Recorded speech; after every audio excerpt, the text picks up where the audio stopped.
This is for comedy with a little bit of romance involved in it. I love this on so many ways. Casting was great. That little girl was fantastic. All the performances were good. I liked the editing. I liked the way they went from scene to scene with the spaghetti board saying next Sunday and the ball saying next. Just clever little ways like that to advance the timeline of the film. The music and the length is perfect. You can get this on television in 11 minutes. Full applause. Everything's right in this movie. You know, it's a kind of a fun little kind of yarn about amusement park, or satellite amusement park. I just wanted to say I thought this was a really nice example of Canadian comedy, you know, really quirky, charming, not necessarily fast moving, but really a fun thing to watch. Overall, I really liked it. It was a really interesting movie. I was really interested in the dynamic between the little girl and the bird. Except I really didn't like it in some other aspects. Like, I do not care at all for his love interest, though I know that it was there to kind of augment the kind of girl, the woman at the end, with the mother, Sunny. And I really liked the stories as well, which was really nice compared to a lot of movies today, which are either very action-packed and fast or kind of over the top. So, sorry, just to keep it there, are you like kind of alluding it's a little bit like sexist a little bit? Like, or I'm just curious what your comment about the girl. I was just. She didn't need to be there as a character. She wasn't a character. She was really an object because she was just the object of his desire. Yeah.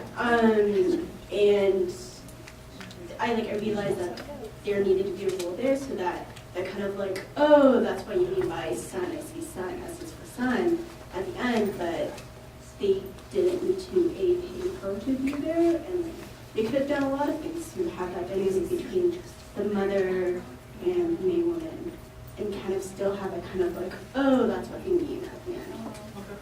Just before I make my comment of little to no substance, I thought it was necessary for her to be there because it kind of juxtaposed the two different women. The guy who was cast as Bird kind of looked like the Hound from Game of Thrones. I just wanted to throw that out there. So I got a little kick out of that. Yeah, just with regards to that, the snack bar woman, the reason why I actually liked that was because it was one of those in-the-face type of, just to point to the fact that often we think the sign or the universe is trying to tell us something, do something really blatant in our face. He saw a blonde woman, which might have been attractive to him. He saw a sun on her neck. For Sunny, everything was very, what do you say, when you're interpreting it's... Deliberate. Literal? Literal, thank you. Very literal. And why I like that is because the contrast was, it's not always what you're expecting to see. And just leaving yourself open to anything is when you actually get your message, when you're paying attention and you raise your awareness.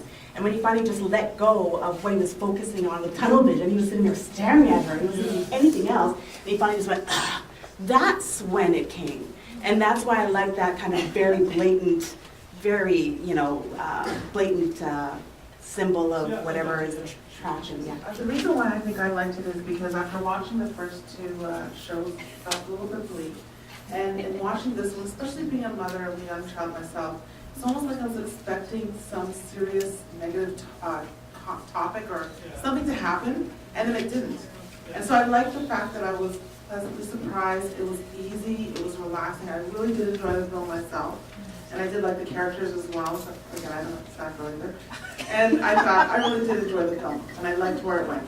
My 2 cents about the snack girl, I think it was quite intentional that he was blinded by a stereotype, that she had to be that kind of girl, and he wasn't seeing the real person in front of him. Instead, he was blinded by this image. I do this with my dolls all the time. Okay. Stay still. You did actually, it's a pretty good job, I think. Considering that you're 6.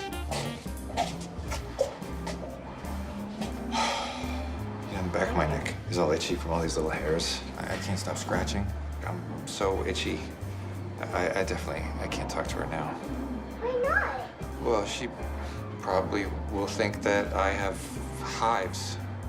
Just wanted to say the little girl was adorable, and I thought of her as being kind of the mechanism, the medium, like his clairvoyant, that brought him to the reality he needed to see. Because like somebody else said, he was blinded by the blonde chick in the snack bar, the obvious, and he needed to get out of that, you know, mode of thinking. And she helped him, but she didn't tell him what to do. She's a 6-year-old girl. She, through this book, created the storyline, and then finally he saw it for what it was. Yeah, it's an interesting film at night. It's like a 9-minute kind of romance comedy.